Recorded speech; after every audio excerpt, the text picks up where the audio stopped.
This was a great day at the Mike Duffy trial because we had fresh meat as we were about to begin chanting, I think, in the press gallery after the same witness for so long. Anyway, we had 3 new witnesses, more witnesses in a single day than we've had in the previous week and change of this trial, so it was very exciting. These people were all recipients of what I'm sure appeared to them at the time to be Mr. Duffy's largesse.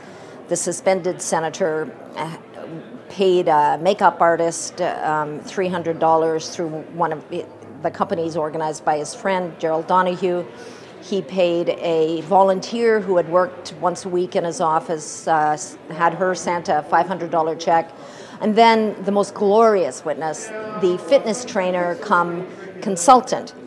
Now, the fitness trainer, Mike Croskery, had been training Mr. Duffy on and on when he was a private citizen and a broadcaster for CTV. He would go to the man's house, as he does with other clients. He's a certified exercise physiologist, I think is the term.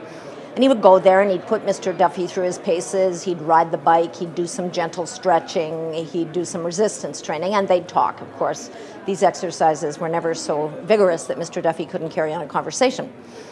Well, this went on till sort of midway through 2009, and then Mr. Croskery got busy, and so did Mr. Duffy, as it turns out. He was by now in the Senate.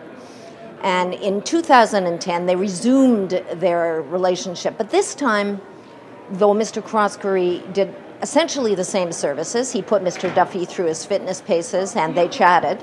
This time, he was told by Mr. Duffy to call himself a consultant, and he is apparently a consultant, but he was told by the suspended senator to invoice as a consultant. And so there we had this exercise trainer, this fitness trainer, Mr. Duffy on the bike or lifting mild weights or whatever, and they would chat. And according to the fitness trainer, they would chat about Mr. Duffy's pet projects, which were health and fitness of the aging population or the elderly.